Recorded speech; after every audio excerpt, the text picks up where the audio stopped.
Ayan, good evening. Gusto ko lang i-share kung ano yung nag-push sa akin na mag-work abroad. Ayan, siguro dahil na rin sa hirap ng buhay sa atin.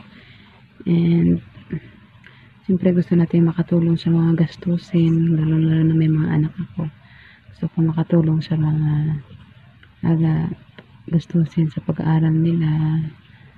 Masaya na malungkot. Kasi hindi man katulad ko, hindi man ako pinalad gaano sa amo ko. And laging stress, pero sige lang, wala naman na tayong magagawa eh. Ginusto natin to eh.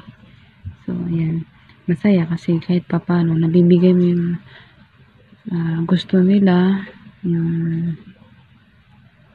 kahit papano hindi man kalakihan, nakakatulong ka sa pamilya mo, sa magulang mo. Ayan, so masarap pala sa pakiramdam yung may sarili kang kita, nahahawakan mo yung kita mo. At syempre naghihirap tayo, so kahit pa paano kailangan natin na magtabi ng konting savings natin para bigla man tayo mapauwi, hindi tayo uuwing luhaan. Pagdating sa Pinas, may kahit konti may panggastos tayo kasi mahirap ang buhay. So ayun lang, wag tayong tumigil mangarap.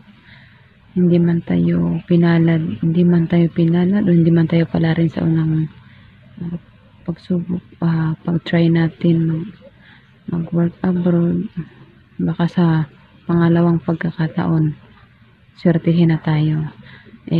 Sa katulad ko, hindi man laki pa din ako kasi siguro kahit paano hindi naman ako nagugutuman. So ayun lang, nakaka-stress lang minsan, pero wala, no choice. Laban na lang, laban para sa mga anak at para sa pangarap. Yan, kahit paano masaya. Hindi tayo umaasa sa, alam mo yun, yung may sarili kang kita. Masarap sa pakiramdam yung ganun pala. So ayan lang, huwag tayong magsawang mangarap. At least kahit pa paano may gusto tayo na nabibili natin. Kung dati man hindi mo mabili, ngayon kahit pa paano nabibili mo siya. So ayun lang, konting tipid sa sarili at magtabi ng konting savings para pag umuwi man tayo, mapauwi man tayo, may konti tayong kahit konting pera meron.